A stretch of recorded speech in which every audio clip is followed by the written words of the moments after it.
Sabi ni Mama Kare, malapit daw sila sa Spar.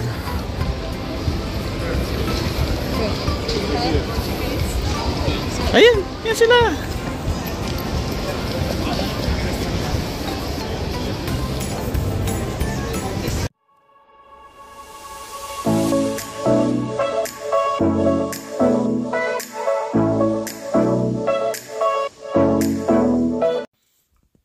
So hello guys, ngayon ay August 9, 2024. Meron kaming good news to share sa inyong lahat. Actually, madaling araw ngayon. Alas 4 ng madaling araw. Nagpe-prepare ako going to Dublin because parating yung parents namin ni Mama Kare. Well, actually, mama ni Mama Kare or my mother-in-law at saka yung mom ko, Mama Tess. They're both going here for a vacation for 3 months. Yay! So yan, sobrang excited ako. Yan, ako lang actually yung babiyahe kasi yung yung airport sa Dublin. So si Mama Kare at si Penpen may iwan dito sa bahay kasi medyo pricey din kasi yung pamasahe kung lahat kami susunduin pa yung dalawa doon sa Dublin.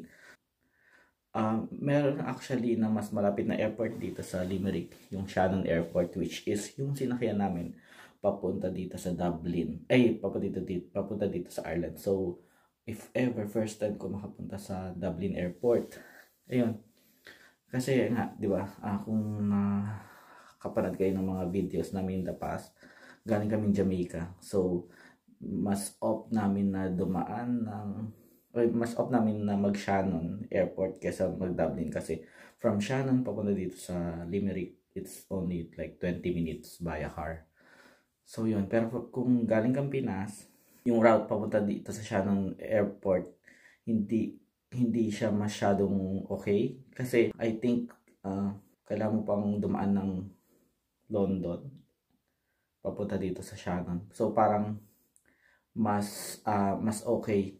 Kahit yung mga Pinoy na taga Limerick, pag umuwi sila ng Pinas, Dublin Airport talaga yung sinasakyan nila. So mas okay yung route doon. Kasi kung dadan ka ng London, kailangan mo pa ng transit visa. So yun, nagpe-prepare na lang ako, paalis na kasi yung train ko is 5:25. Maglalakad lang ako, mga 30 minutes yung lakad. And then, ano pa ba? Doon na ako siguro magbe-breakfast kasi dating nila mga sa Dublin Airport. Galing sila actually ng Abu Dhabi. Ayun, ang dating nila is 7:30 AM. So, luckily, nakakuha ako ng first trip to ng train. 5:25 to 7:50, something like that. So yun, samahan nyo ako sa trip ko ngayon papuntang Dublin, and then kikwento ko yung on the way papuntang Dublin Airport. Kikwento natin kung kailan kami nakapag-apply, tapos kailan na-approve, ganyan. Pero in details naman ng requirements, pag-usapan natin sa ibang araw. So yun, samahan nyo ako ngayon. Ayun. Sana hopefully walang maging aberya sa travel nila. Ang travel nila is from Manila to Abu Dhabi and Abu Dhabi to Dublin. So guys, we're set na. 4:30 na. Alis na tayo kasi lagpas 30 minutes yung walk. At sobrang dilim pa. Ayun, good luck sa journey ko. Ayun. Sobrang saya lang actually.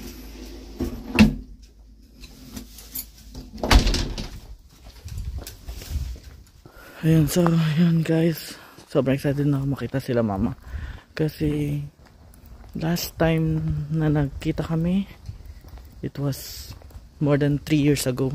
Hindi pa kami nakakauwi sa Pinas at mukhang malabo-labo pa yung pag-uwi namin, kaya plinano na talaga namin na ipadala or yung dalawang mama namin muna is ang pumunta dito sa Ireland. Saka mas tipid, di ba? Kasi kung uwi ka ng Pinas, kailangan mo talaga ng lagpas kalahating milyon. Kasi yung tatlo kami, si Pen 4 years old na. So parang halos 100% na yung ticket niya, yung bayad sa ticket niya. So yun. And then pagdating mo pa ng Pinas, kailangan mo syempre gumastos. Imposible hindi ka gagastos. So mukhang good deal din naman to. Kaso yun, medyo August na, medyo mali na yung timing. Dapat kasi summer, may matanda na yung dalawa. Dapat summer namin talaga sila plano, kaso nagkaaberya sa visa. Pero yun, other topic naman yun. Inabot kami ng 11 weeks from the date na nagpasa kami sa VFS bago na-approve yung visa. Tapos yun, pagka-approve, dali-dali kami nag-book ng ticket. Actually, sila, papunta dito, naka-business class sila, which is hindi pa namin talaga natatry na magkapag-business class. Sobrang mura niya, mas mura actually siya compare sa economy. Yun yung nakita namin ticket, kaya na-book namin. Tas yun, nakakatuwa talaga kasi alam mo yun,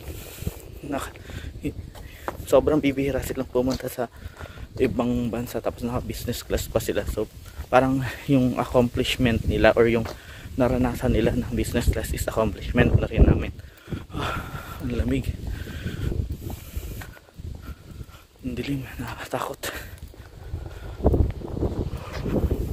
So yun guys, kita-kits later.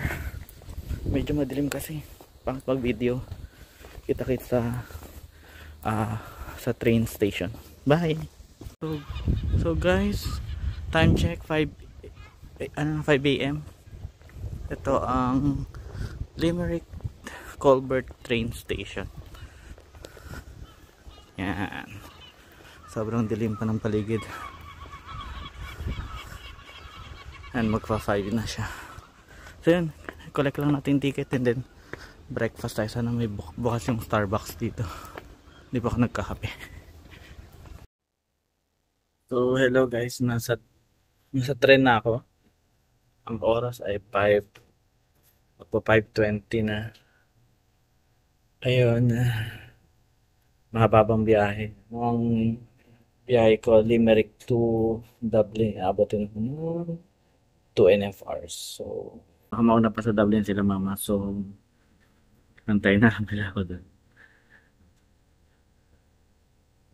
So yun guys, pag-usapan pala natin yung yung ticket na nabili namin. Actually na-approve yung visa nila recently lang. I think July 31, tapos August 1 namin August 1 na-receive nila mama yung passport. And then nag-book agad ng ticket at ang lipad agad nila August 8. So buti na lang nakakuha kami ng ticket sa Etihad ng around 1,300 per person, which we think na mura na din considering na siya, business class. So siya nila mama kasi never pa kami naka-experience ng business class. Never pa kami naka-experience nun. So I'm so happy for them na-experience nilang business class. Yan, masaya naman sila. Nakakausap namin sila nung nag-business lounge sila. May parang tawag dito, buffet na, pero lang, pika-pika. Tapos pagdating nila nung sa Abu Dhabi, nagpa-service sila ng wheelchair. So naka-wheelchair silang dalawa. Tapos dinala sila sa business lounge din doon sa Abu Dhabi. And then after nun, bago mag-boarding, dinala rin sila sa gate. So kampante kami na hindi sila maliligaw. So yun, pakita ko sa inyo. Walang tao guys. Walang tao. So yun, pahinga muna ako.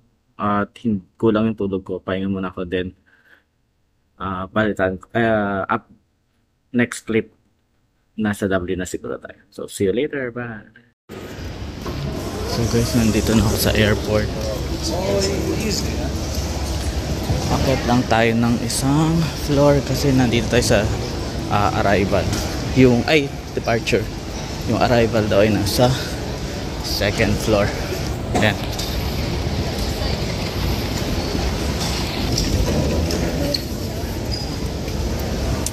Akit na tayo. Ito ang Dublin Airport.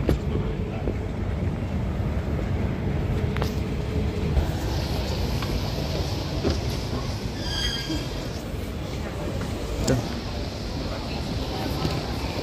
Tingnan. Sabi ni Mama Kare, malapit daw sila sa Spar.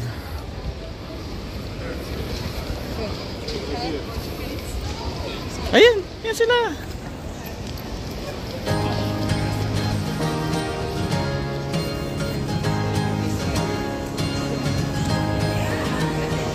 Dito na kami sa tren. Ito ng dalawa. Say hi.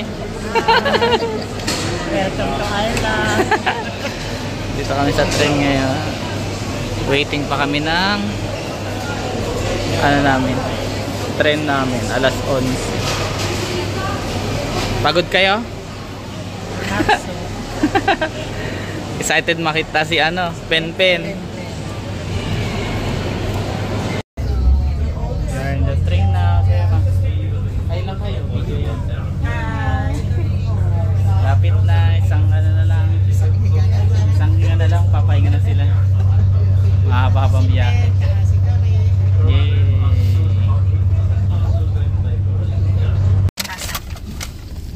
Yes, one last ride.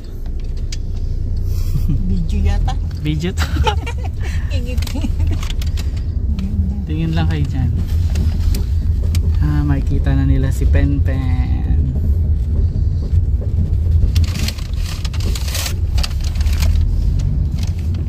Just ahead, turn right on Lower Carey's Road. Papunta na kami ng bahay. So yan, nandito na kami sa bahay.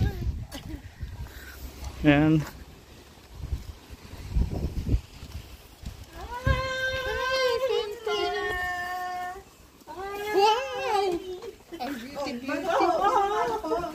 Nasaan na? Hello, Mama. Binigay mo pagkikita. Hi. Oy, kay Lola. Kay Lola, bless. Hello po. Mano kay Lola. Kunin ko na yung Ma. Hawakan mo to. Ang beauty ng baby na yan. Nay.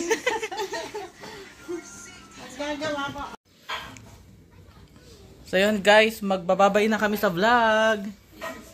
Are you happy your two lolas are here? Ayun, nandito na sila.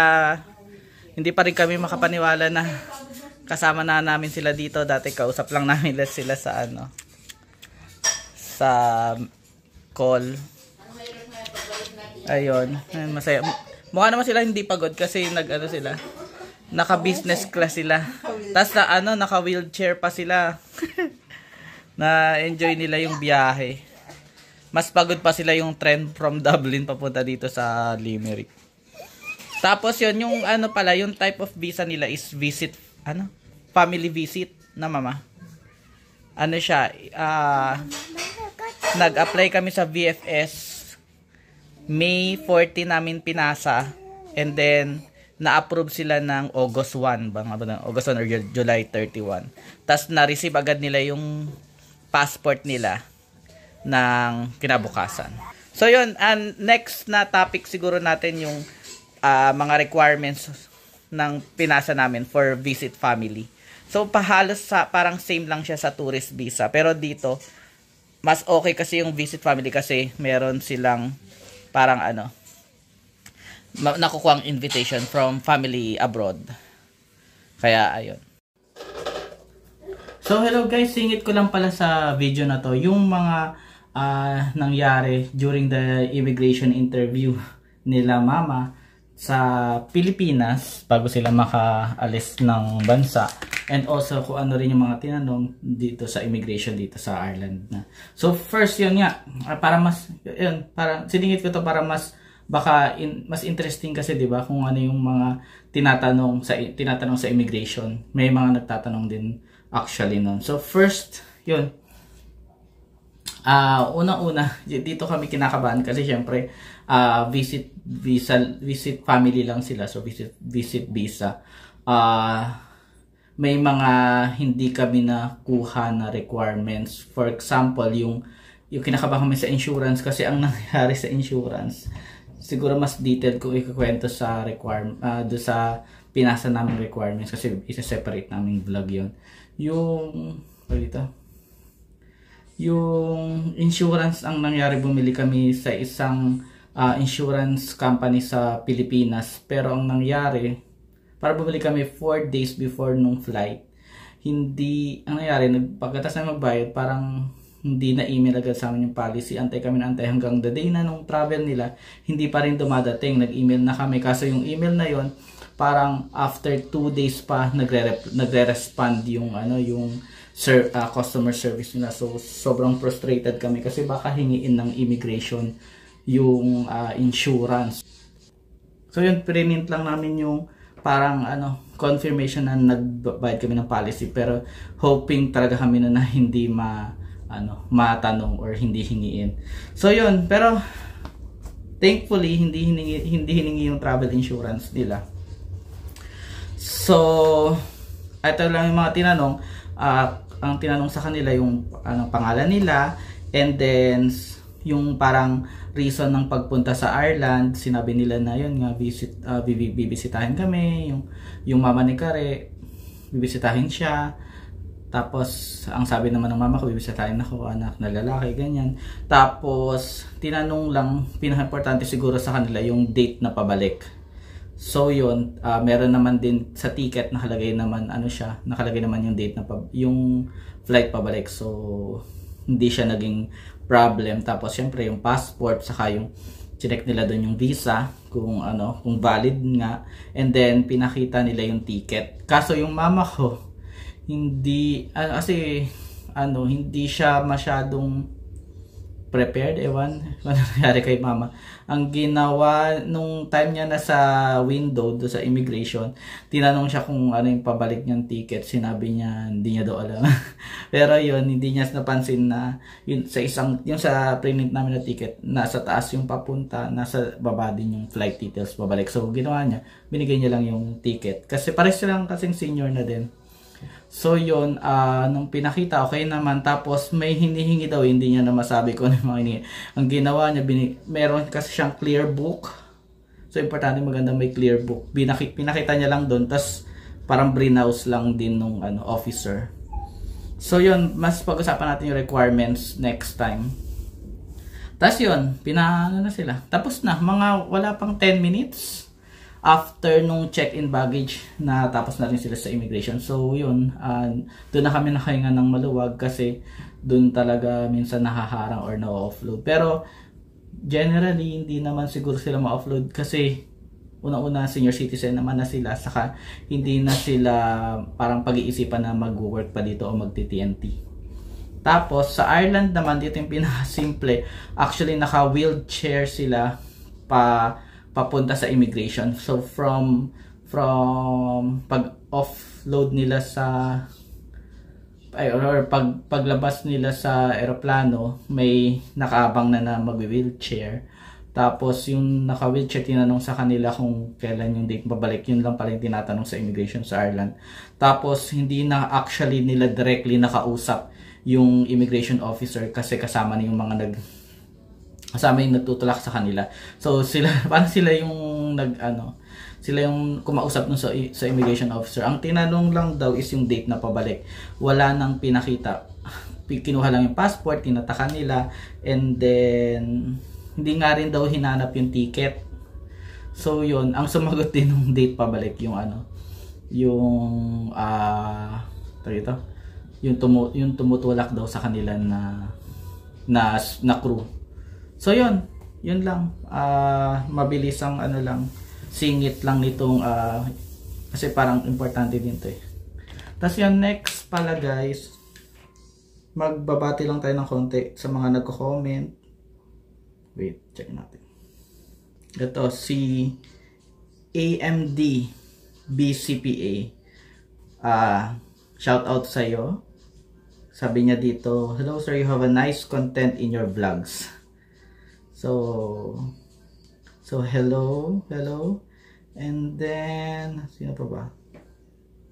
Shout out again kay Miss Christine Yap. Kinongrats niya si Pen nun sa graduation vlog. Tapos binati niya si Mama Kare. Ang galing na daw niya sa harap ng camera. Tapos next si Bethel Menil 8786. New subscriber here. You guys inspire me to explore Irish culture. Napaka-interesting ng culture nila. Thank you and God bless. Ingat po. Thank you, Miss Bethel Menil. Tapos si Miss Lisel 0590. Congratulations po dun sa vlog namin ng childcare benefit. Tapos nag-congrats din si Godwin Earl. So yun lang yung shoutout. Kung gusto niyo po mag-shoutout, comment lang po sa comment section, and then thank you po. Thank you for everything and God bless. Please subscribe to our channel and goodbye.